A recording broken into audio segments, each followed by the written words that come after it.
Kapu Shri Narayana Guru school of chess ವತಿಯಿಂದ 29ನೇ Shri Narayana Guru trophy chess ಸ್ಪರ್ಧೆ ಮತ್ತು Karnataka state school chess championship 2026 ಸ್ಪರ್ಧೆಯು ಶ್ರೀ ಹಳೆ ಮಾರಿಯಮ್ಮ ಸಭಾಭವನದಲ್ಲಿ ಜೂನ್ 26ರಿಂದ 28ರವರೆಗೆ ನಡೆಯಲಿದೆ ಎಂದು ಕಾಪು ಶ್ರೀ ನಾರಾಯಣ ಗುರು ಸ್ಪೋರ್ಟ್ಸ್ ಮತ್ತು ಎಜುಕೇಷನ್ ಟ್ರಸ್ಟ್ನ ಅಧ್ಯಕ್ಷರಾದ ಉಮ್ಮನಾಥ ಕಾಪು ತಿಳಿಸಿದರು.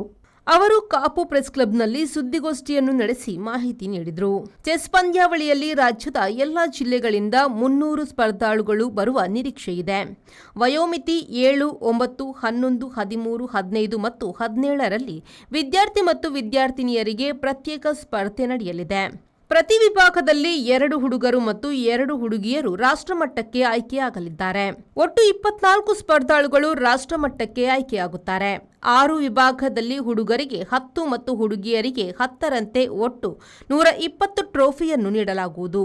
ಹಲವು ಗಣ್ಯರು ಕಾರ್ಯಕ್ರಮದಲ್ಲಿ ಮುಖ್ಯ ಅತಿಥಿಗಳಾಗಿ ಭಾಗವಹಿಸಲಿದ್ದಾರೆ ಎಂದರು. ಶ್ರೀ ನಾರಾಯಣ ಗುರು ಟ್ರೋಫಿ ಚೆಸ್ ಸ್ಪರ್ಧೆ ಶ್ರೀ ಹಳೆ ಮಾರಿಯಮ್ಮ ಸಭಾಭವನದಲ್ಲಿ ತಾರೀಕು 26 ಜೂನ್ 2026ರಂದು ಜರುಗಲಿದೆ. ಮುಕ್ತ ವಿಭಾಗದಲ್ಲಿ 15 ನಗದು ಬಹುಮಾನಗಳು, 3 ಟ್ರೋಫಿ ಹಾಗೂ ವಯೋಮಿತಿ 7, 9, 11, 13 ಹಾಗೂ 17ರಲ್ಲಿ ಪ್ರತಿ ವಿಭಾಗದಲ್ಲಿ 20 ಟ್ರೋಫಿಯನ್ನು ನೀಡಲಾಗುವುದು.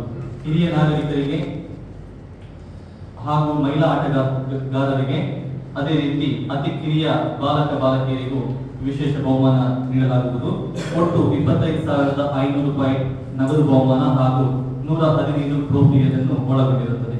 ಅಂದಿನ ಕಾರ್ಯಕ್ರಮದ ಉದ್ಘಾಟನಾ ಸಮಾರಂಭದಲ್ಲಿ ಎಫಿಲೆನ್ಸ್ ಟೆಕ್ನಾಲಜಿ ಮಂಗಳೂರು ಇದರ ಸಂಸ್ಥಾಪಕ ಶ್ರೀ ಅವಿನಾಶ್ ಶೆಟ್ಟಿ ಅಧ್ಯಕ್ಷತೆಯನ್ನು ವಹಿಸಲಿದ್ದಾರೆ. ನಿವೃತ್ತ ಉಡುಪಿ ಜಿಲ್ಲಾ ದೈಹಿಕ ಶಿಕ್ಷಣಾಧಿಕಾರಿ ಶ್ರೀ ಸೀತಾರಾಜಿ ವಿಠಲ್ ಶೆಟ್ಟಿ ಎಫ್ರಿ ಇವರು ದೀಪ ಪ್ರಜ್ವಲನೆ ಮಾಡಲಿದ್ದಾರೆ. SNG sports and education trust Kapu ಇದರ ಅಧ್ಯಕ್ಷ ಶ್ರೀ ಉಮ್ಮನಾಥ್ ಕಾಪು, ಉಡುಪಿ ಜಿಲ್ಲಾ ಚೆಸ್ ಅಸೋಸಿಯೇಷನ್ ಕಾರ್ಯದರ್ಶಿ ಸಿದ್ದಕೃಷ್ಣ, ಆಸರೆ ಚಾರಿಟೇಬಲ್ ಟ್ರಸ್ಟ್ ಪಾಂಗಳ ಇದರ ಸಂಸ್ಥಾಪಕ ಪೆನ್ನಿಲ್ ಸೋರ್ಸ್ ಮುಖ್ಯ ಅತಿಥಿಗಳಾಗಿ ಭಾಗವಹಿಸಲಿದ್ದಾರೆ.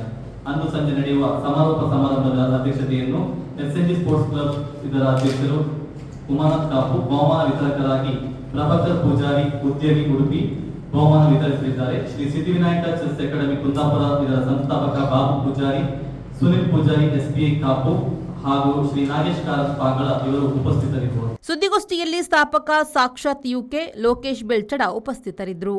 Raviraj V4 news Padubidri.